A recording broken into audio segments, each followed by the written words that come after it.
Hello, and welcome to Technically Speaking, a podcast where scientists and engineers come together to chat about a common interest, share knowledge, and satisfy some curiosity.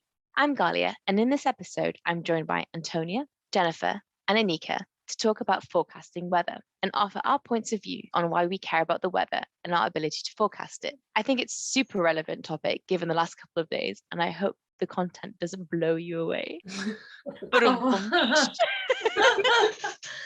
I feel like I had to make that. It was worth the wait. It was worth the wait. I think to start with, what would be good is to define what we actually mean by weather. So weather is basically the way in which the atmosphere behaves and how we experience that as humans and our human activity. There are many components of weather, so we can see this in sunshine, rain, wind, sleet, etc. But it's really focused on a particular point in time and in a particular place. So when you talk about weather, you talk about it in minutes, hours, days, at a push, weeks. And then climate is when you actually describe the long-term pattern of the weather of a particular area. So when it comes to weather forecasting, that really is our understanding of our current science and technology to predict the conditions of the atmosphere at a given point and location.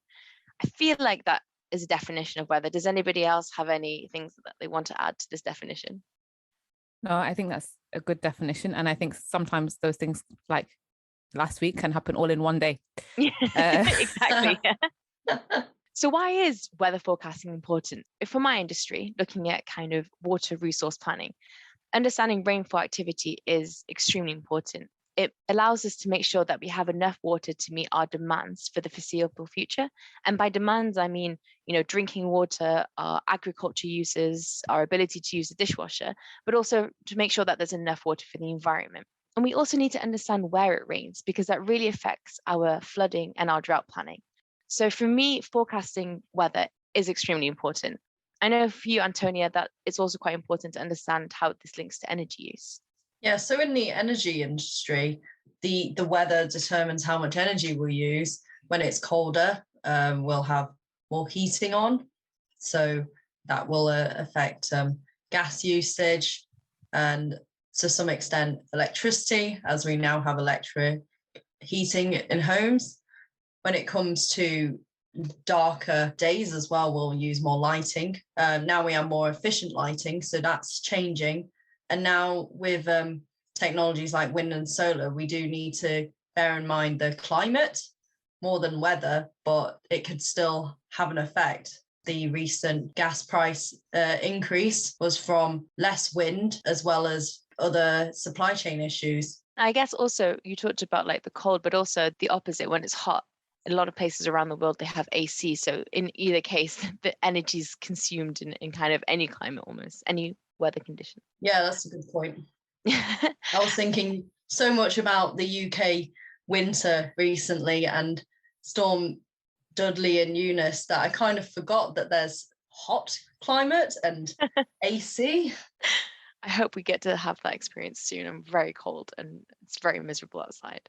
How about you, Nika? Why is weather forecasting and the weather important to you? I walk everywhere or get the train. And so it's quite nice to know if your train's cancelled because of trees falling onto the track and things like that. So it's quite useful just so that I can live my life, that I'm not going to get blown away up a hill. I think that's my personal experience. It's more for just living my day-to-day life. And that's exactly what it is. So I think it's super important to understand the weather for our human activities. That's basically what it is. It doesn't really matter if it rains in the middle of nowhere where no one lives. But yeah, it really affects your day-to-day. Jennifer, you live in Sweden, so you might be just laughing at us complaining about like short days and cold weather when you're like, I live in Sweden. Yeah. How does it affect you? Well, the other day I just woke up and it was completely white outside. So, and yeah, I think the weather is, it's kind of similar to the UK sometimes, that it's really temperamental. So one day you're like, okay, let me go get my bike and take a bike ride. And then the next day it's snowing. So yeah, but overall, I think it's very, very cold here. In conclusion, everyone's just complaining about the weather. This is such a British podcast, isn't it? Everyone's just sat here talking about the miserable weather. Okay, perfect. So I guess that's why it's important to us. It's important to us for our own industries, but also just for us to be functional humans day in, day out. So Jennifer, I think you know a bit about weather forecasting, the history behind weather forecasting, and how we use that today? Yeah, I came across quite a few interesting points. So one of the earliest accounts of weather predictions are with the ancient Babylonians, so present day Iraq and Syria, about 650 before Christ, so a very long time ago. Wow. They used the shape and appearance of clouds to predict the weather for shorter time periods. And I guess many people still do this. I mean, I do. Whenever you see gray clouds outside, you know for certain that it's gonna rain, so you head inside. Modern day weather forecasts in the UK started around mid 19th century, according to one article I found on the BBC, super great source. One person who had an impact on modern day weather forecasting was Admiral Robert Fitzroy. Why was there a need for this, you might ask? Well, you have to understand that in the UK, the consensus at this time was that weather predictions were impossible and ridiculous. So if you tried to do this, you were often laughed at and mocked. But this admiral, why he wanted to do this was many people that headed off to sea, they lost their lives as a result of upcoming turbulent weather. So he wanted to inform them before they headed off to save lives. Basically, he started with these storm warnings that he sent off to different ports by telegraph. As he continued, he started to add other types of weather forecasts.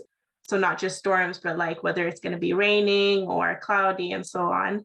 And it became more popular with the general public because before the target audience was fishermen, sailors, or anyone going off to sea.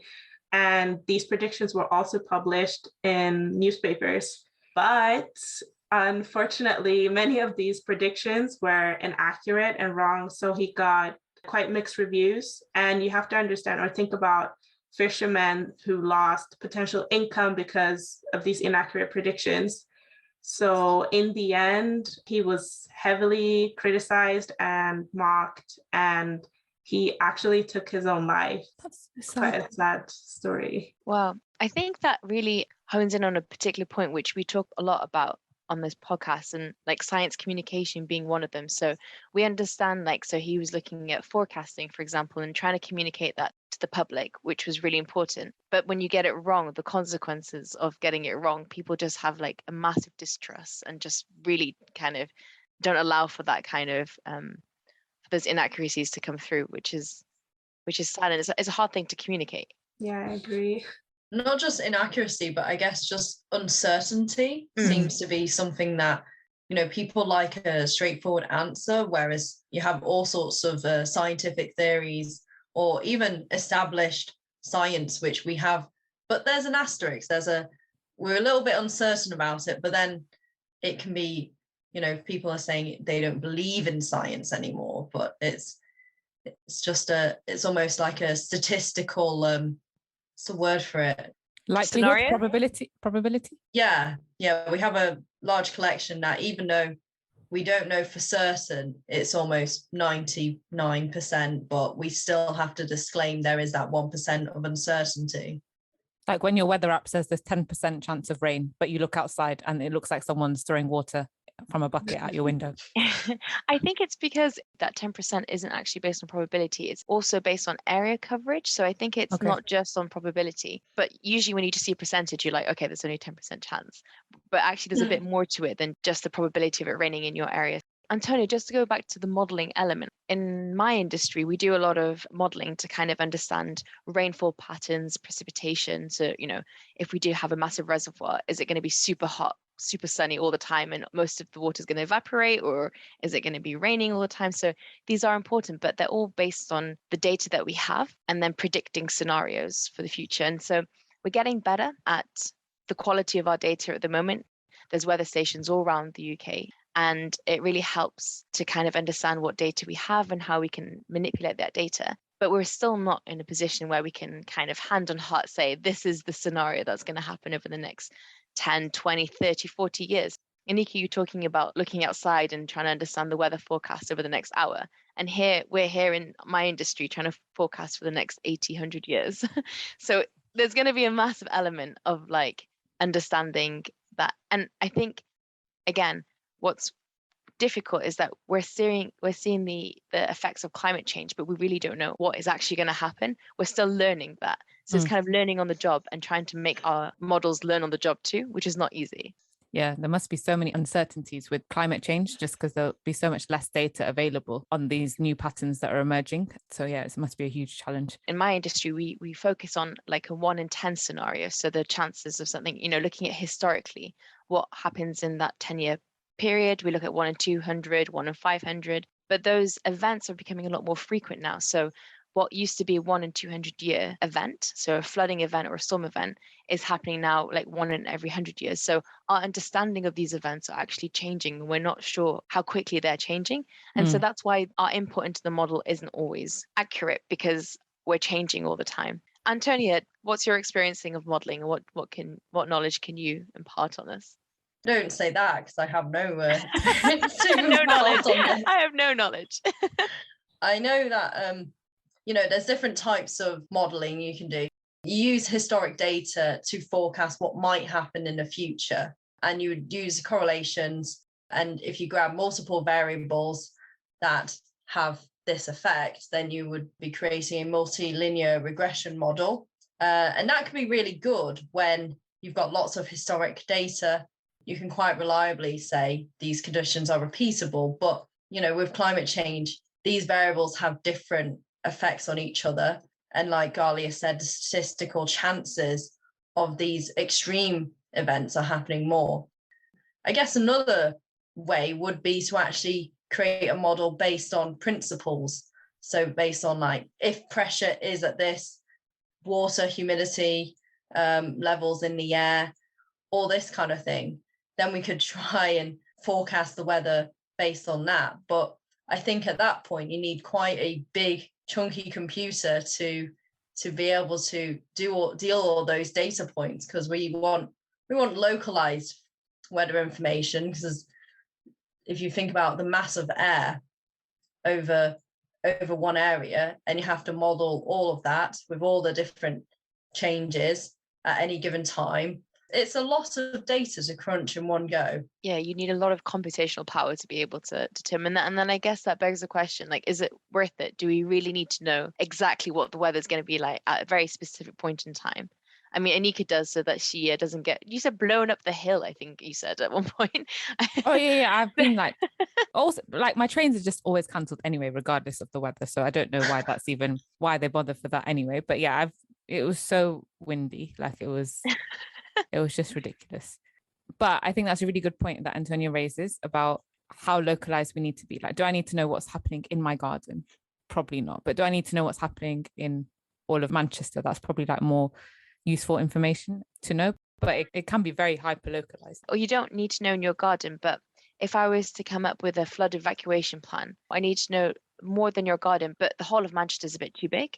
So I need to be able to understand that. And I think because of the way in which we've developed, so a lot of areas that used to be grasslands or places that could absorb water and is now concrete, essentially, or things that really don't absorb in the water. It means we get a lot of flash flooding. So it's just instant, a lot of flood basically, because it rains very heavily. And so our modeling doesn't actually always take that into account. So we can understand that it might rain a lot in that area, but the consequences of that is what we actually really need to understand. So, okay, so it's going to rain super, like a lot, but it's okay because that's kind of the sea.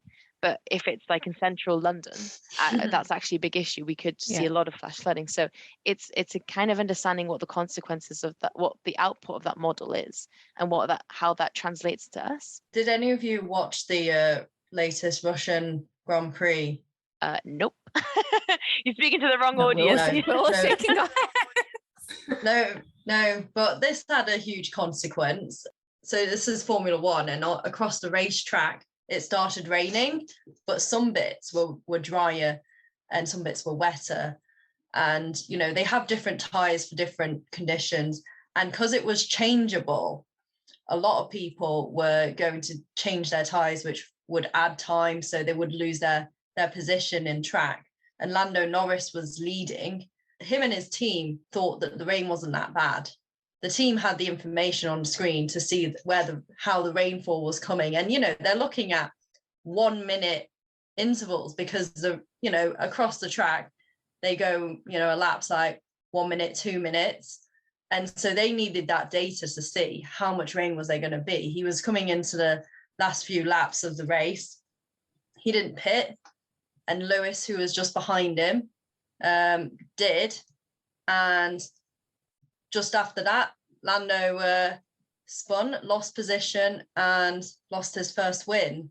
So, sometimes we do maybe need that hyper-localized, minute-by-minute forecast of rain. Having that information obviously is really important in that situation, but for your average person who doesn't know much about weather, their experience is probably just in things that they see on Netflix or in movies. And I think that the kind of doomsday kind of like the weather, we're all gonna die basically, comes out across a lot. And I think that Anika is someone who specializes in extreme weather binge watching documentaries / films. None of them are documentaries. None of them real life yet. It's only like fictional. Oh, sorry, my bad. Here's me thinking it's a documentary. Yeah, it's all fictional. But it's true. I think people are interested in it because it does affect everyone so much. So there's like always been so many movies about big changes in the weather. So The Day After Tomorrow is like one of my childhood favorite movies. And it motivated me to actually go into science because I saw all the research. No one listened to the scientists though, which hasn't changed.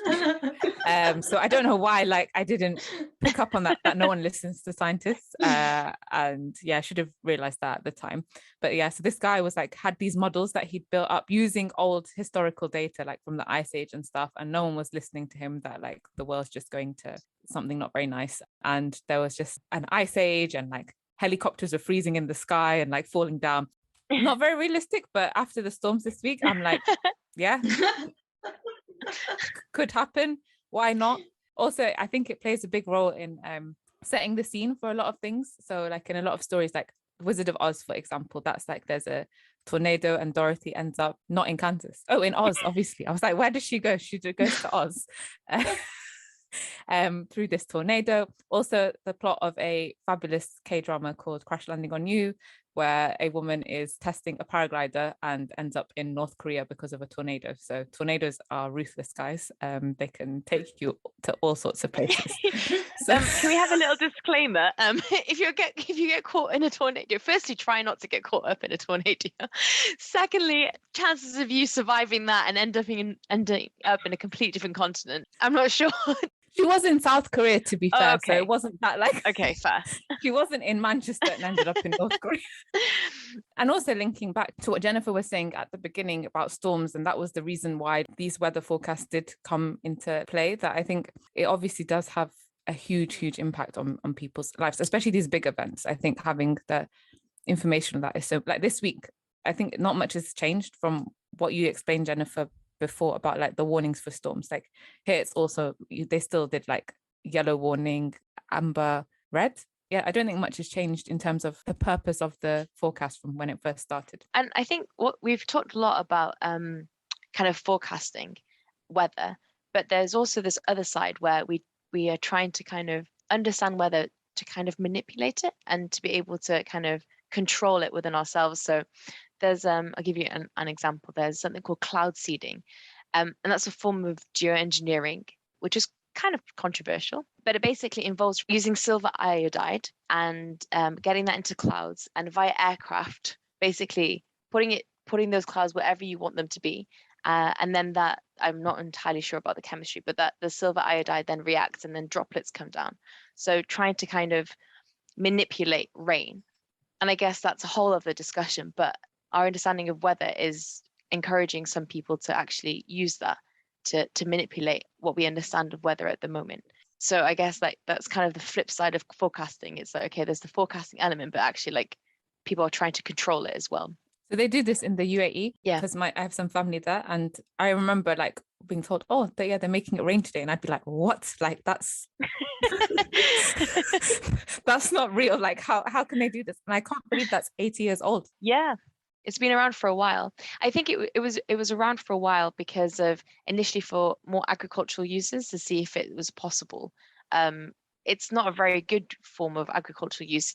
Like irrigation is usually kind of more water effective and water efficient. But in the Emirates, I'm assuming it's because it's super hot and they need to cool people down and cool the environment down. I also wonder what changing the weather, how that affects forecasting the weather. Doing these things which change the weather, does that change the weather even more? I don't know if that makes sense. Yeah, like, is there a long-term effect of cloud seeding? Yeah. I mean, if we're going by movie logic, like it's like cloudy with a chance of meatballs, it can, because if you put your cloud seeding technology into the clouds, what if it just eats up all the clouds and infinitely makes it rain food? Obviously not very realistic, but it does have the implication of, are we changing things against what they were before? Equally, if we could make drought areas have more water, why wouldn't we do that? I think the only kind of concern or issue I have with that is that we're not going to the source of the problem. So we're kind of not really fixing the issue. So if there's a reason why we're kind of taking away a lot of groundwater from our area and that's causing some kind of like drought, then we're not helping the situation. We're not going back to the root cause of what the issue is. And I think you can just introduce more problems if you're not addressing the actual issue at hand. But it's a much bigger discussion. It's quite a wide area which people are talking about. Apart from rain, no one's really doing that much more. No one really wants to kind of stimulate another storm event, to be honest. Most people would shy away from that. But I think it's really predominantly on like rain at the moment, unless anyone knows anything else. But I only know really kind of manipulating rain. That's all I've heard of. Even in the film world, Anika? Yeah, I'm trying to think. Yeah. I can't think of any, unless we mention the other K-drama that we've been, well, our producer Laura has started watching it. We haven't watched it yet. It's Predicting Love and Weather. So if you want to include love in the forecast, you can. But that's, I think that's a whole other podcast.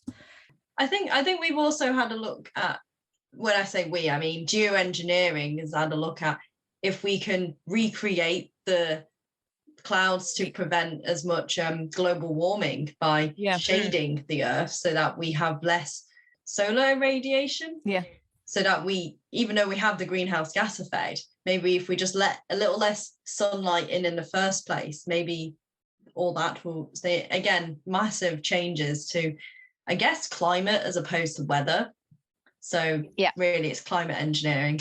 But also, aren't there these like projects like where they recreate a climate in a enclosed location? Like I'm sure there's one, is it Eden project or something? So it's like a bubble and in it they've got like a whole ecosystem and it rains in there and they try and recreate all of these things. I think so. The purpose of that is looking at like an ecosystem. So it's kind of you're managing and controlling like humidity, rain, all that kind of stuff. But so you can control that environment to allow a particular ecosystem to flourish.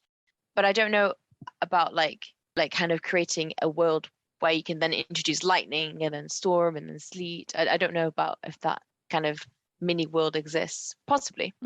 If you could control the weather, would you still include some of the more extreme things like tornadoes, lightning, snow, sleet? Who likes sleet?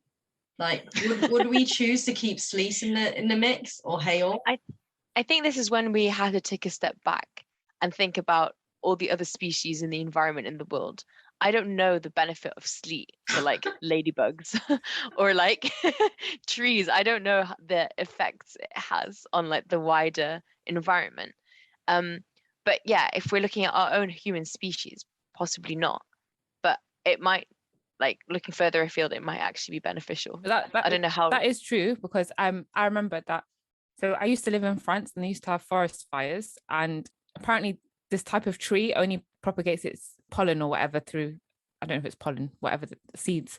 But when they're burnt, like that's like they need that to like grow. So that's like a natural process that's been happening for thousands of years. It's just a problem now because people live next to it, that it's really dangerous. Yeah. Obviously, because of climate change, like burning whole forests is really bad also, but it's something that used to happen naturally. Like it was a natural way for that like ecosystem to survive. And I think because we've talked about these changes in weather becoming like how we would change the weather. But I think it has changed, hasn't it? Like throughout history, it's just now changing at like in front of our eyes at an unprecedented, accelerated rate, I guess, because wasn't there an ice age in Europe? Like I feel that Europe was covered in ice at some point in history. Yeah. And also like other areas, like rivers have disappeared in like prehistoric civilizations. There might have been a river and now there's no river in that area. So I think it has always happened and will always happen. It's just humans have accelerated those changes, right? From a human perspective, I can only really speak from a human perspective, but I think the issue is not necessarily just about the acceleration. I think it's a point of we are no longer resilient to it. So we've built our environment to cater for a particular event of any kind. And we're at a point now in our history where, because of our actions, things are becoming a bit more extreme, and we're just not resilient to that. And that's the main reason why we're really taking any action. If we were still resilient to all this, I doubt that there could be a billion other reports on climate change coming out, but I don't think anyone would take any real action. But we're seeing the consequences of that, and we know that we can't sustain this. I assume. I don't know if that's a very cynical way of looking at the world. I think that's very true.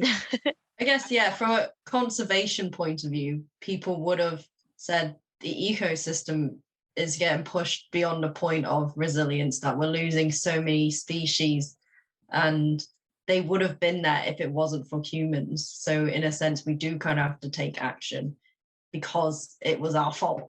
Yeah, I agree. When we bring this back to forecasting, I think we have to be really holistic. Like we can't just focus on only the rain, for example, because surely other things affect how the rain impacts the environment that we're in. So whether that it's windy or whether what, as you said before, Ghali, like what the environment's made of, things like that. So maybe will rain only a little bit, but a little bit in an area where they've built loads of concrete and there's not very good drainage and things like that could be really severe. So having that holistic thing, I think, must be really challenging for modelers, because it's not just the physical weather patterns, it's how it interacts with the environment that we're in that I think is a real challenge. I think also what's also a challenge is that they're all interdependent, like the weather itself. So the reason why we have rain is because of pressure differences, which allows the wind to happen. And so the wind and the rain are very connected. And so if you start changing one, I don't know, like on what scale that has to be changed for it to kind of affect everything else. And I don't think we understand it well enough yet for us to like kind of like play God with the weather and see what happens. Like, okay, let's see what happens when we do this. So before we end up making our own little world, with lots of different with, I don't know, in Antonia's world there's no sleet. In Anika's world it's like an ice age and like the day after tomorrow. It sounds like a good place probably to leave before we deviate completely off topic.